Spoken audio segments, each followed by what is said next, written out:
Welcome to the deep dive. Today, we're plunging headfirst into, well, one of the most talked about mysteries in gaming right now.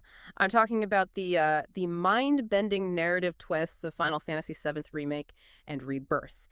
For those of you who played these incredible games, you know they left us with some monumental questions, just huge, especially regarding that really ambiguous ending in Remake. Remember how Remake showed us that tantalizing glimpse, Zack Fair surviving his fatal encounter, and even the Shinra mascot stamp looking like a terrier instead of a beagle? That little detail, for years, I mean, that had so many of us immediately thinking multiverse or, alternate timelines.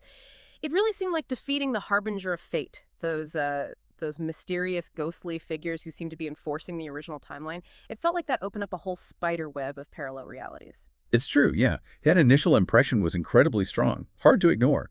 But what's truly revelatory, I think, is how Rebirth comes along. And, well, it confirms some kind of alternate worlds exist, sure, but it also presented a surprising amount of new, kind of subtle clues.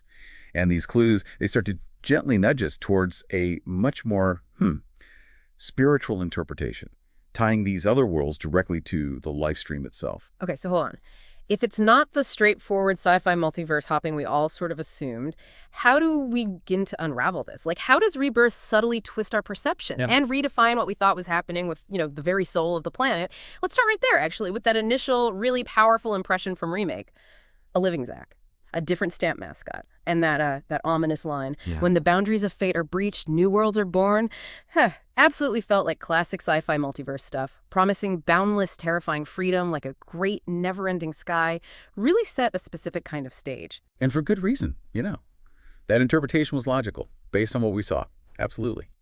But as our research for this deep dive highlights, Rebirth very skillfully introduced new perspectives, things that started to subtly shift that initial understanding. We began to see other kinds of alternate worlds, like Aerith and Cloud going on that poignant one last date, or that heart-stopping moment where Cloud does successfully save Aerith from Sephiroth's blade. The real challenge, I think, for many players was letting go of that powerful initial multiverse bias to really see what Rebirth was hinting at just beneath the surface. So it's not just hinting at a spiritual angle, it's fundamentally reframing these other worlds, like they're extensions of the planet's consciousness in the characters' inner lives. That's a pretty big shift. It is, yeah.